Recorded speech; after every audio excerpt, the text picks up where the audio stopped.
Hey, capitano.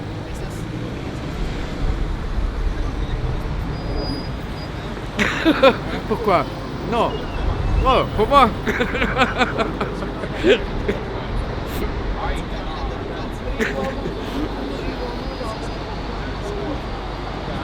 Bon, normalement, tous les soirs, je lui donne une cigarette. Pour lui, c'est une valeur. Il n'a rien. Il ne possède rien. Non, je lui donne. C'est un petit geste qui ne m'a pas coûté grand-chose. Mais moi, je sais très bien, si moi, un jour, j'ai besoin de quelque chose de lui, il va m'aider. C'est comme ça, la vie, ça va. Il veut que tu gardes. Oh mon Dieu.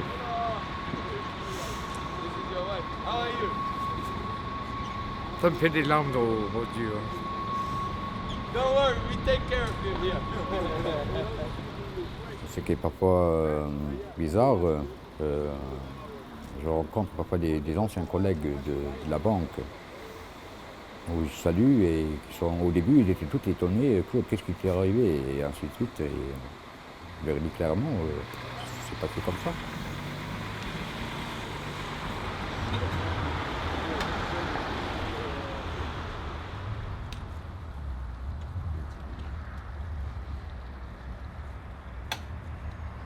Il y a une liste de personnes qui sont inscrites à la VAC.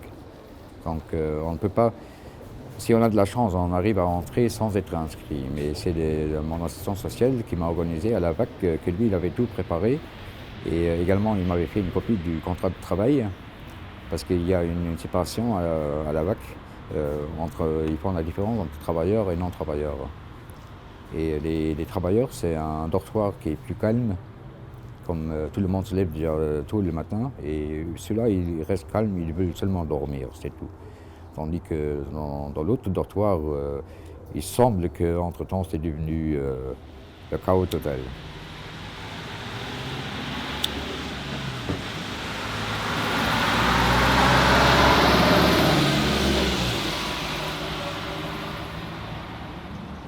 Tout se réveille.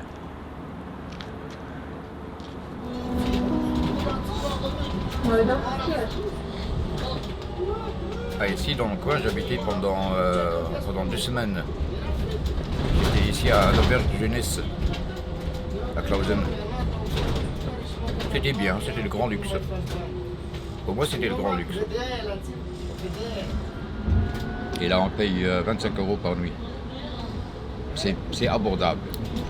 C'est également des chambres avec 4 lits, mais c'est propre et net et tout. C'est autre chose qu'au Findel.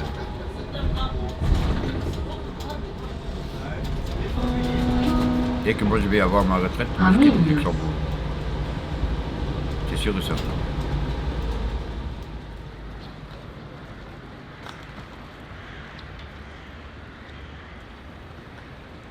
Il y a 8 mois et demi que j'étais sur la rue carrément.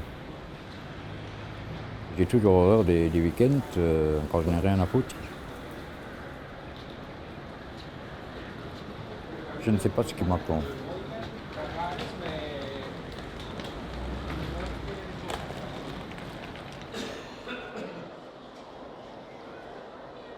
En 2006, là j'avais un salaire net comme célibataire de 1300 €. Bon, maintenant, comme je fais la porte, aller travailler, ça me revient à peu près à 1800 et quelques de net par mois. Moi, pour l'instant, je dirais que j'ai assez de liberté. Moi, je n'ai plus à m'occuper de soucis de famille, soucis de travail. Moi également, je vais travailler, mais moi, je sais très bien quand je pointe à 4h30 que pour moi, le travail, c'est terminé. Tandis que le temps où je travaillais encore à la banque, ça continuait à tourner dans la tête. Donc, il me fallait au moins 2 heures avant que j'arrêtais de penser à mon travail et ainsi de suite, même quand j'étais à la maison. Et ça semble drôle, mais C'est peut-être à cause de ça que moi je suis tombé dans l'alcool, parce que l'alcool freine le cerveau et on arrête de penser. Parce que d'une certaine façon, on arrive seulement à supporter, ça semble être une excuse, mais on arrive seulement à supporter la vie sur la rue en buvant, pour ne plus réfléchir, pour supporter la misère quand même.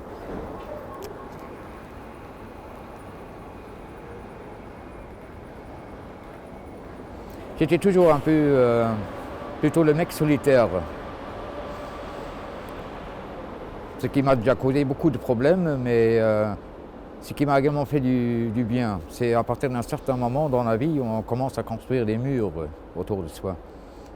Et c'est également ça, c'est que le psychiatre au CHNP, M. Bauer, de nouveau, qui m'a une fois répondu, M. Bintnock, dès que moi j'arrache une brique, vous en remettez 3.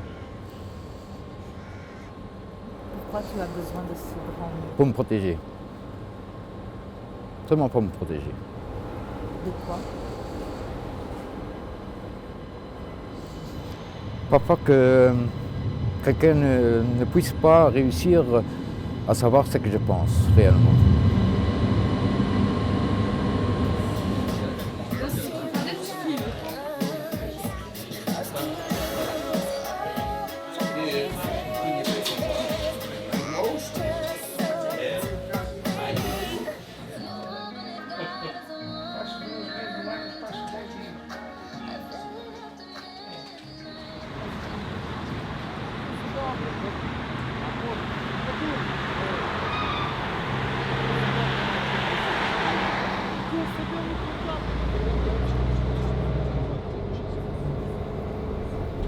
Pour l'instant, il n'y a pas de chez moi. C'est ça le problème. Donc, moi, je suis plus content le temps que je suis au boulot que le temps que je passe à la vague. C'est sûr et certain. J'y vais uniquement pour dormir et c'est tout. C'est également à cause de ça que le week-end, normalement, je quitte déjà très tôt de là-haut et que je ne veux pas y rester là-dedans. Il n'y a rien à la vague. Il n'y a que des lits et il y a quelque chose à manger, c'est tout.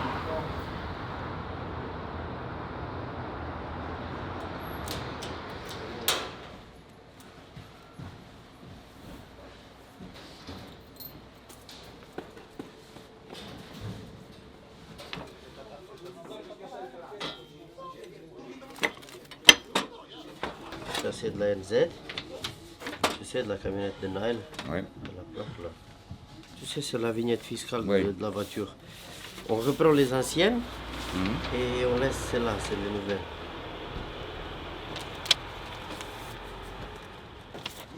C'est lundi. C'est lundi, oui. Toutes les semaines, il y en a une. Toutes les semaines, il y en a lundi. Oui, toutes les semaines, c'est grave. Hein? Mais heureusement qu'il y a également un vendredi. Hein?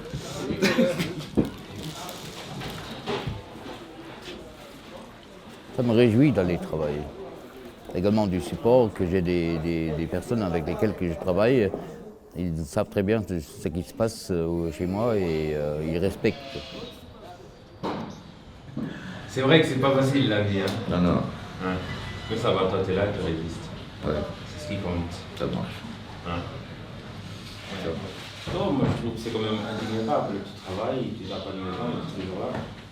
Et t'es à l'heure. Ça va être bon. Je me demande. C'était une seule fois que j'étais en retard. Là, j'avais oublié de sortir à Papendal-Kirchberg. Mais il n'y a pas de foyer, de système urgent pour avoir une maison. Ça fait quand même un mois que tu travailles déjà.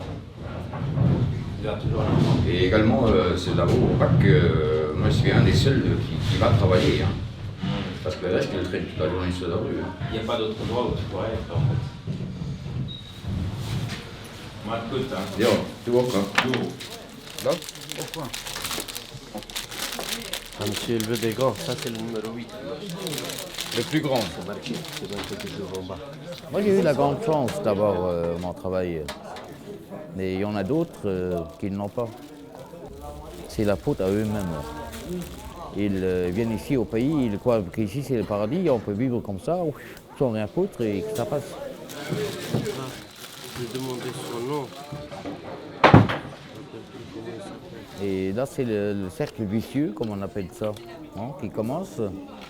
Si on n'a pas d'adresse, on n'a même pas le droit à l'RMG. Il faut avoir un travail, pour avoir un contrat.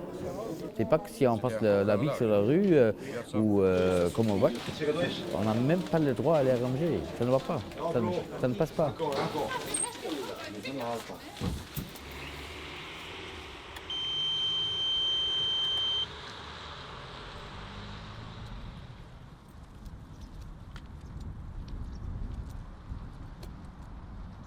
La VAC, ça veut dire Vantaction.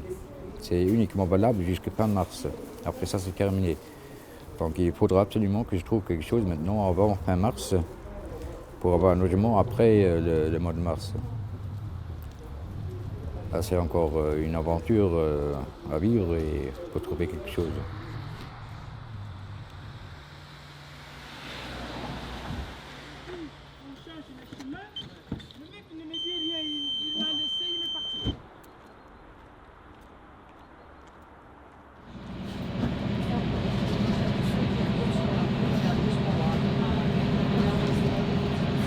Il y a une chose que je regrette, c'est que j'ai perdu mon père quand j'avais 13 ans. Et mon père, c'était comme un copain pour moi. Une seule fois dans toute ma vie, il m'a foutu une baffe. Il avait raison.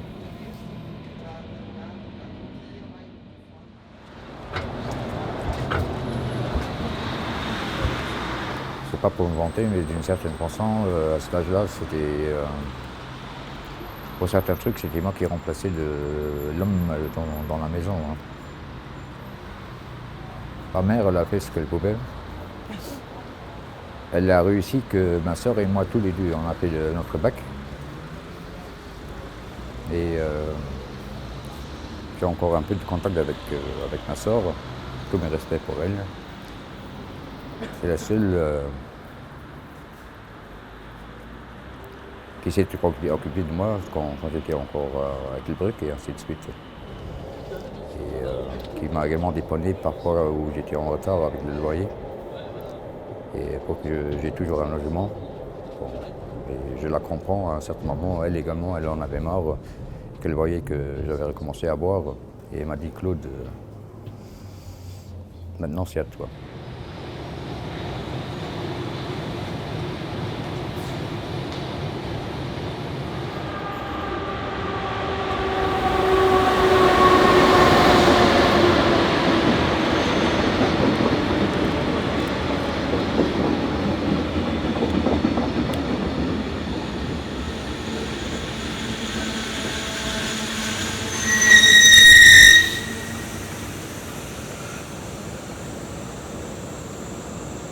Ma fille, quand je l'ai vue grandir, on passait beaucoup de temps ensemble. Comme ma femme, elle était infirmière, elle travaillait en shift. Et là, en plus, elle travaillait pratiquement tous les week-ends. Donc là, j'étais toujours tout seul avec ma fille. Et j'étais parti tout seul avec elle aux Seychelles. Et là, elle avait combien, 8 ans, 9 ans, quelque chose comme ça. Et ça, je vais toujours me rappeler de ça. Hein. Elle avait trouvé une copine allemande. Et elle me présentait, vous savez comment? Puis-je te présenter mon papa, Indiana Jones. C'est vrai. Mon papa, Indiana Jones. Parce que je faisais toujours les choses le plus impossible.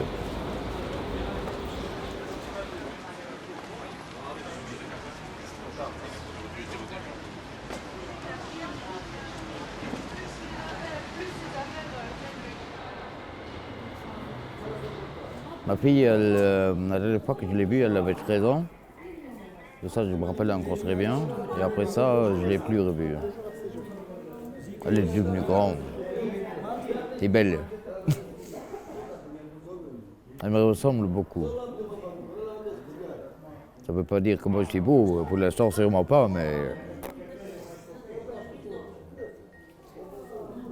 Moi, j'avais établi un contact avec elle sur Facebook, où je l'avais retrouvée.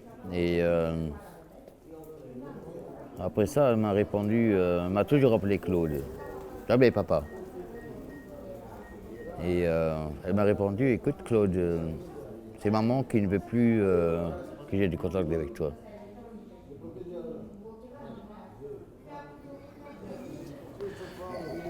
J'ai arrêté.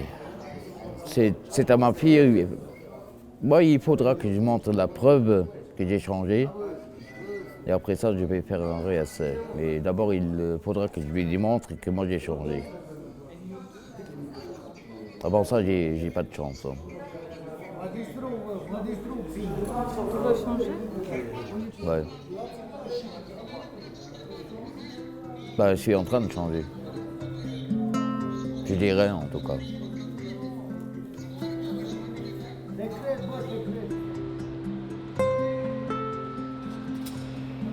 J'ai fait des fautes, ça c'est clair, c'est sûr et certain. J'ai fait des fautes et j'avais le choix dans le temps.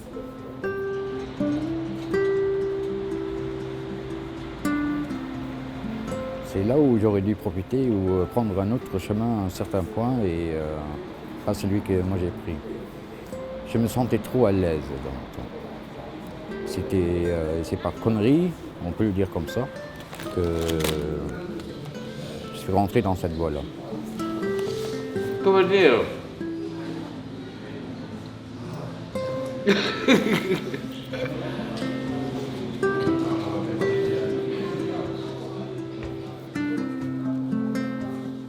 Je pourrais être bien à l'aise aujourd'hui.